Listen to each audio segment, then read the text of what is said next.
6-2 against it. This is the first time they played an opponent this year that did not have a winning record last year. Wow. And a team who got leading. They got through at 6-2, and now they're 7-2. Yeah, and by the way, that's also the Jacksonville Jaguar team who's actually led in every game this year until today. It's the first time, in fact, that they've lost by more than a one-score margin, and it's a 10-point final. They were down 20. There you see Jacksonville falls to 3-7. Those two great coaches, great friends. And Mahomes, more monster numbers. He's in this prime right now, Jim. Going to be hard to take this guy. There's some great quarterback play in this league. Trevor Lawrence, you'll be there too. Hey, Lawrence, 259 today, 2 touchdowns, no picks. It's a team definitely, and knows where it's going. But the Chiefs take it here. Coming up, the State Farm postgame show for Tony, Tracy, and Gene. Jim Nantz saying so long from KC. Let's go to James Brown in New York. All right, Jim, so Kansas City improves to 7-2 with that 10-point win over Jacksonville. We take you now to the Denver Broncos at Tennessee, 14-10. Tennessee, 6-17 left in regulation. Let's join Andrew Catalan, James Lofton, and Amanda Renner.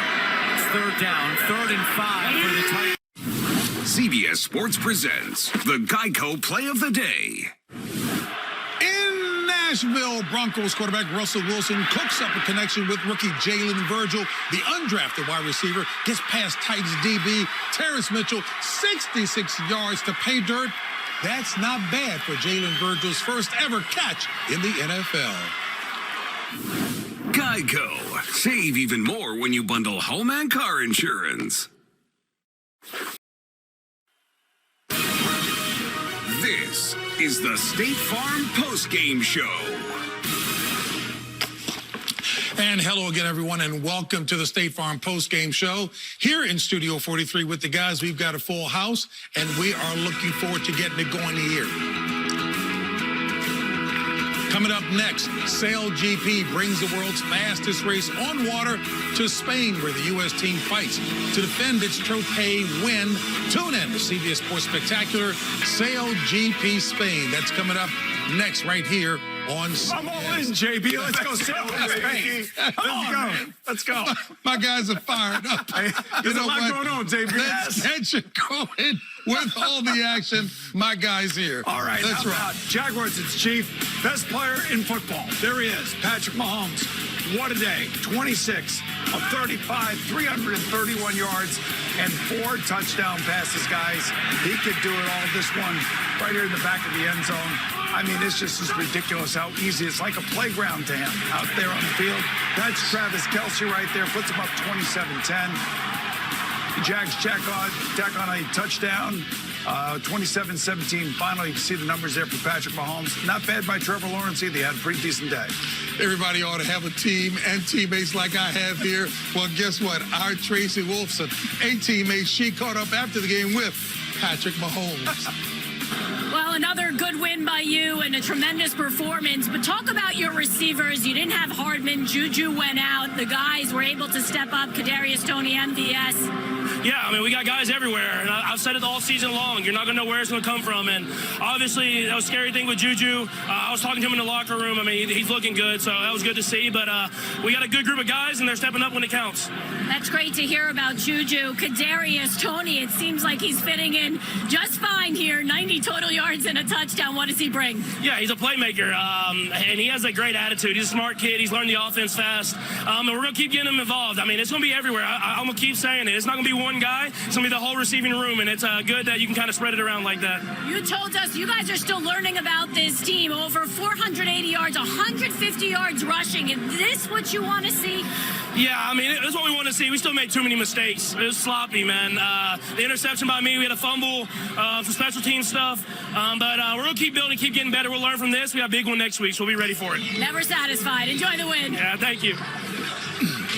Well, Phil Simms says first one of 17 wins. Guess what, Phil? It was that. Tennessee right here on the flea flicker is going to find Nick Westbrook-Akina. from 63 yards. Great call play. But all of a sudden, Russell Wilson's going to bring him back down. And on 4th and 8, with a chance to tie the game in the red zone, he's going to be intercepted right here after under pressure by Terrence Mitchell and the Tennessee Titans. They win 17-10 over Denver. You were right, Phil. First one to 17 wins. Tannehill, 2 touchdown passes. Good to get him back. Passing game's been non-existent the last couple weeks from Malik Willis. Derrick Henry held to 53. Big win there for Tennessee. Well, the Houston Texans against the New York Giants. Daniel Jones passes to what a pass by him to take the hit. To Darius Slayton, who takes it 54 yards for a touchdown. They put the Giants up 14-3 at that time. Then later on, Saquon Barkley rushes 2 yards for the touchdown. Gets into the end zone, put the Giants up 21-10, and the Giants win the game 24-16. Daniel Jones, 13-17. Good, solid day by him. Nothing spectacular, but really good. Saquon Barkley, 152 yards. 35. And speaking of Saquon Barkley, it was our Evan Washburn catching up with him after the game. Saquon, Houston would not go away in this game, but it did feel like in the second half you guys grabbed control, especially offensively. What flipped in your mind? I mean, we just got back to doing the basics and doing what we know how to do. It was the little things. And that's kind of been the theme for us, you know. We know we're a really good team, but we just got to settle down, lock in. Obviously, came off, you know, we started off good, but you could see there was a little rust from the bye week. But at the end of the day, it's hard to win this league, and we got the W. Career high in carries, 150-plus yards on the ground. Was this the type of game you expected from yourself in this run game? I mean, you never know what to expect. Each week's a new week. You know, we knew the O-line did a great job. Bobby did a great job calling it up. Cav did a great job calling up. And we were able to make plays. And at the end of the day, like I said, it's hard to win this league, and we were able to get the win. Best start for the Giants since 08. As we sit here right now, what do you like about this team moving forward? And I say it every week, you know, competitive mindset, guys that just love each other, they're going to go out and fight for each other every single day. And, you know, when we continue to do that, I think we're going to continue to win some more games. Appreciate the time. Congrats. Thank you. How about the New York Football Giants sitting at 7-2 off of the back, or shall I say the legs of Saquon Barkley? We know that he has been in conversations with the team about signing an extension.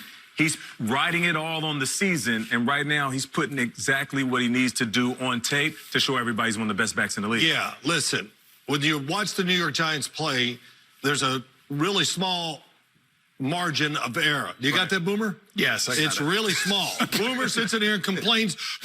They are who they are. They find ways to win. They're really well coached. And Saquon Barkley is truly carrying the football team. And Daniel Jones, all we hear, don't make a turnover. Well, he's doing a great job. Saquon Barkley, the speed. Oh, my gosh, I think he's gotten faster. Like, can just turn the corner and get extra yards. And you've got to be an offensive lineman going, if we just give this guy a chance, he's going to get it done. And look at these cuts. Good reads, like a quarterback making the right decisions. And offensive lineman in the backfield, he still finds a way around it. But he was spectacular today. It was tough. All those yards, but it was, he paid for them too. 35 rushes, 152 yards. Hey, he's hot. Keep riding him, and the Giants are doing it. You know what? 35 rushes is a lot of rushes. It's a lot. Now, when you take a look at the Giants, take a look at their remaining schedule. They have the 3rd toughest schedule remaining. And one of the reasons for that is because they have to play the Cowboys, and of course they have to play the Eagles twice. But you can see in there that, you know, they got the Washington Commanders twice. They also have the Colts in there, and they have Detroit next weekend. So they're 7-2. They have a really good chance of getting to 10 wins, I would like to think. Are you happy? Yes, I'm happy. But here's the thing. They very rarely ever score more than 24 points. I mean, it is a grind each and every So just to take the viewers on the inside, Bill, what did you say? Look for what the Giants could do. Here's what they do. And here's what they do. 24 points is fine. You don't turn the football over. True. You run the football so you shorten the game. You got a defense that's opportunistic, and they're very fresh in the 4th quarter. They win close games. Is it going to be pretty? No. It's going to be one of those ones you look up and say, wow, they're hanging around. But they are learning to win close football. You know, I don't want to argue with you because there's no such thing as an ugly win. There's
Saturday at 3:30, the SEC on CBS features another huge test for top-ranked Georgia. That's when they go on the road to face Kentucky. We'll get you set for kickoff at 3 Eastern with college football today. Saturday, the SEC is on CBS. As we welcome you back to Studio 43 and the State Farm postgame show, and back to the highlights. All right, back to the highlights we go. And this one is a good one. Vikings, Bills. Okay, with a touchdown that they need to go ahead, they quarterback sneak it, and Kirk Cousins is stopped. A goal line stop by the Buffalo Bills. They get the ball back just to end the game. It's a fumble, and it is recovered by Eric Kendricks of the Minnesota Vikings. They take the lead, 29-30-27, and then Tyler Bass comes down just before regulation, send the games into overtime with a 29-yard field goal to tie it up. The game right now is tied at 30. Second and goal for the Minnesota Vikings on the 6-yard line. If they score the touchdown, they win the game because this is the first possession of overtime. All right, the Browns and the Dolphins. Tua Tagovailoa continues to impress. Check out this ball right here to Trent Sherfield. This is the back pylon fade throw. He gets his feet down. That is a big-time throw by Tua Tagovailoa. And then we have Jeff Wilson Jr., who is leading the way by Tyreek Hill. Check these two out. Just racing into the end zone. Showing up and showing out. This Dolphins offense. Dolphins, they win this one 39-17. Tua Tagovailoa, 25-32, 3 TDs, and 0 interceptions. Wow. Anybody having more fun than Tyreek Hill this season? No. Tua, he's having a lot of fun, too. But I'll tell you what, Tyreek Hill looks like he's really enjoying himself. Yeah, he's having a good time. I mean, it's ridiculous what he's doing and what he's changed that whole dynamic of that team with Mike McDaniel, with Tua. Tua's numbers are off the charts, don't get me wrong, but Tyreek Hill is a difference maker, man. Well, Jalen Waddle, they pick up Jeff Wilson. He comes out and has a good game. Yes. They can't run it for anything, and now they get the running game going. And the passing game, we did it in the iVision today. It's really so clever.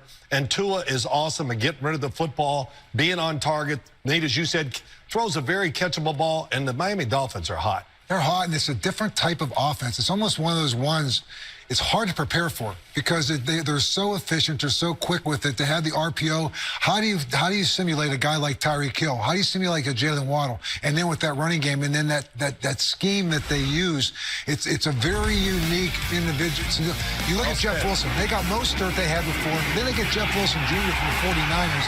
And now you're just adding this other dimension that you have to protect. Talk about the RPO game. You used to think, okay, linebackers play, pass, react to run. Well, when they're running like this, you better play run and react to the pass. So pick your poison. I mean, so they just got great balance. So what you want to do, and they're hard, very, very hard to defend. That looked like Tyreek Hill coming out of the backfield there with Jeff Wilson. Man, what weapons. The pass protection, they get rid of the football. The Miami Dolphins, they're just another week of just convincing me that there's somebody to be taken seriously. What I want to see, though, is they're going to have to go on the road most likely for the playoffs. And, look, they're an exciting team. They're one of the best teams in the league, especially offensively. They're fun to watch. There's no question about it. Most likely they're going to have to go on the road either to Buffalo or Kansas City. I'd like to see that in cold weather and see whether or not, Tua, under 50 degrees, he's 0-3 thus far. Yeah. And as we've just told the audience, there is an overtime affair, Minnesota at Buffalo. Nate, update. Yeah, here's your instant update. They couldn't score with the ball on the 2-yard line, so they kick a field goal in overtime. That's Greg Joseph. The score is now 33-30. The Bills will get the ball. If they score, they win. They can also kick a field goal to tie it up. This to me, the sequence of events at the end of the regulation is the game of the year. It's the wildest game I mean, the Justin Jefferson catch that you showed the highlight on is the greatest catch I've ever seen. Yeah. Because it's Odell Beckham Jr. with a defensive back all over him and having 2 hands on the ball and then having the ability to rip the ball away from him. But the sequence of events where they couldn't score with the quarterback sneak, and then Josh Allen and Mitch Morse fumbled the snap, so Eric Kendricks, and then get the ball back. Yeah, ends up fumbling it. They ended up getting it back. Here we go. And here it is. The offsides by, this is the go-ahead touchdown. And then you'll see the missed extra point, which was huge, which basically puts the Vikings in the score a touchdown or the game's over. And check this out. I believe this is 4th and 18. He lobs it up. 4th and 18. Justin Jefferson. I want you to check out this angle right here, though. It's ridiculous. Lewis has an opportunity to snatch it away. The DB has 2 hands on it.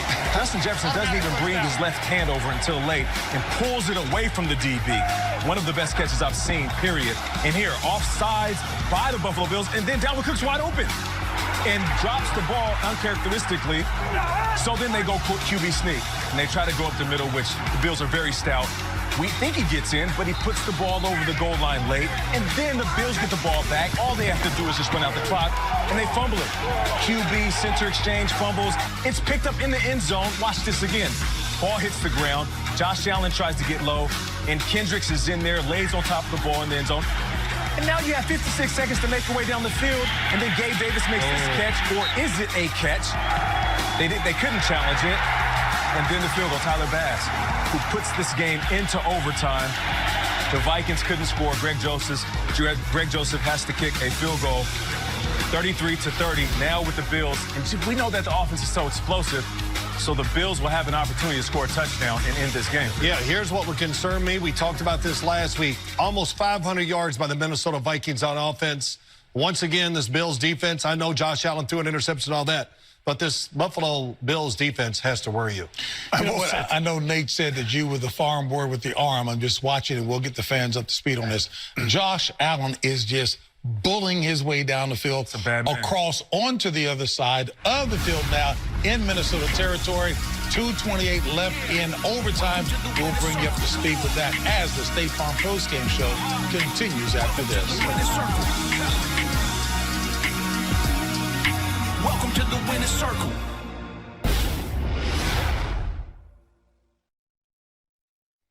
Want to stay up to date? Just tell Siri, show me football standings. Alrighty, earlier today over in Munich, Seahawks Buccaneers, Tom Brady. He won 22 of 29, 258 yards, 2 touchdown passes. This one to Chris Godwin. The Buccaneers go to 5-5. The Seahawks fall to 6-4. Bucs win 21-16 over in Munich, Germany. All right, and we will come back to complete action here in Studio 43. Again, you see the score there. That Boomer just talked about it, but with that in mind, we've got more to come on the State Farm postgame show right after this. This is the State Farm postgame show. Next Sunday, it's an NFL on CBS doubleheader with the early matchups featuring the Eagles on the road at Indy and an AFC East battle between the Jets and the Patriots. Then later, it's over to the NFC where Dak and the Cowboys clash with the Vikings. We'll get you set for all of the action right here with the NFL Today at noon Eastern. Next Sunday, the NFL is on CBS. As we welcome you back to Studio 43 and the State Farm postgame show, we are joined now at the desk. Well, let's get an instant update first. All right, the Vikings and the Bills. Bills need a field goal just to tie it. They're in field goal position, and Patrick Mahomes lasers a ball into his wide receiver, and it's undercut by Patrick Peterson. Second interception of the day for Patrick Peterson. Multiple turnovers for the Bills, and here is your final score. The Minnesota Vikings, they win this one in overtime, 33-30. How about that game? One of the wildest games of the year so far. I would say that this game turned on the interception that Josh Allen had thrown in the red zone to Patrick Peterson, the first one. Because they were going down there. They were going to run away with this game. It was going to be a blowout. And all of a sudden, that completely changes the momentum. If J.J. Jonathan Jones is here, that means we've got some news. Jonathan. Well, unfortunately, we didn't have a whole lot of injuries around the NFL in that early slate of games. We had Jerry Jeudy, who left the game with a right ankle injury. Seems significant. They're going to do further tests there. Meanwhile, Juju Smith-Schuster took a scary shot across the middle, immediately went into concussion protocol. We will see how his week goes on. And right now, the Colts starting Matt Ryan at quarterback. And listen, there are folks around the league already texting me. One person said, so he lets, and he, meaning, of course, Jim Irsay, let Saturday play with Ryan when he wouldn't with Frank Reich. So a lot of folks around the league already taking notice of that. Yeah. This will continue to be talked about for quite some time, to say the least. All right, folks, we'll take a quick time out. More to come when the State Farm postgame show continues after this. And tonight on CBS begins with 60 Minutes and a World War II story of survival and courage. That'll be followed by new episodes of The Equalizer, East New York, and NCIS Los Angeles. That's tonight on CBS. And as we continue to update you here on the postgame show, it was Tennessee getting his 6th win in the last 7. This one today over Denver. And after the game, it was the always interesting Mike Vrabel, the head coach of the Titans, after the game in the locker room with his squad. Okay, guys made mistakes, and you came back, the same guys, made some plays to help us win. Okay? That's everybody. That's the attitude. So we'll figure out who we have, and if you're coming with us, then have your ass in there tomorrow ready to go. Break them down. Congratulations. Hey, man, that's what a family do right there. We battle to the end, man. Stick together. We got a short week. Gonna get another dub in Lambeau, man. Let's go. Titans on 3. 1, 2, 3. Titans. Hey, Mike Vrabel, if you're with us, great. If you're not, just don't come. Don't come. Okay? I love that. We're good. We're good. So, you know, again, the reflection. The team is a reflection of their coach. Yeah. That's who the Tennessee Titans are. And again, I think there was a big relief getting Ryan Tannehill back today, and he made a big difference in this game. And yeah, I mean, you know who they are. They know that they have their own identity right now, and you know, they're just strap it up. Go ahead, Phil, real quickly. That game was like scary because it was so physical and. That was one time I'm glad I'm in the studio instead of playing quarterback. Because, man, they were punishing the quarterback. We knew that was going to be tough, man. There was no question about that. As we head down the home stretch here, Bills, 2 straight. So your thoughts about... All right, you know what? I got to tell you, Josh Allen's been a little bit off. A couple of really bad interceptions in the last couple of games that ended up costing them games. I'm thinking about last week's plane ride back to Minnesota after Kirk Cousins had all the chains on. All the chains on. And he was doing the dance with everything. Yeah. They're going to be loving him today. I mean, his numbers today, 30 of 50, 357 yards, and 1 touchdown. And the way that he engineered that comeback late in the game was brilliant. Was absolutely You should give brilliant. some of those chains to Justin Jefferson. I can say that. Yeah, you ain't lying. I'm just... There's going to be a lot of chains swinging on that plane because he had a couple guys stepping up big. But back to Josh Allen for a second. You know, he's making some mistakes because he's uber talented. And we've seen him make throws where we all drop our jaws and then compliment him as a quarterback. But there was a time in Patrick Mahomes' career where I felt like he was just getting a tad bit reckless. And there was somebody, maybe Andy Reid, came to him and said, just dial it back a little bit. You don't have to go out there and try to win every game with your arm because you're talented. I think Josh Allen needs to start to just pull it back a little bit. Yeah. Well, listen, the one thing I think it was a really conservative game by him until the end. And it seems like that interception in the end zone, it just turned him into another guy. And he was careless with the ball. 6 interceptions in the last 3 games. Right. And I'll tell you what, all 6 are bad. You know, I'm going to give a shout out to Dan Campbell. Dan Campbell got his first road win today. He's won 2 in a row with the Detroit Lions. They've lost some close games early in the season, and all of a sudden they're winning a couple close games. And, you know, that does a lot for teams' confidence. So to Dan Campbell, kudos, man, for your first win on the road. Yeah, it's awesome. Talk about being excited, and it's good to see him setting the tone. Boomer, will Coach be on your show at some point this week? He may be. We got a lot to Or Phil? No, never. We know Nate's busy all week, so. Hey, folks, that wraps it up for us here. We will see you next week right here on the NFL Today.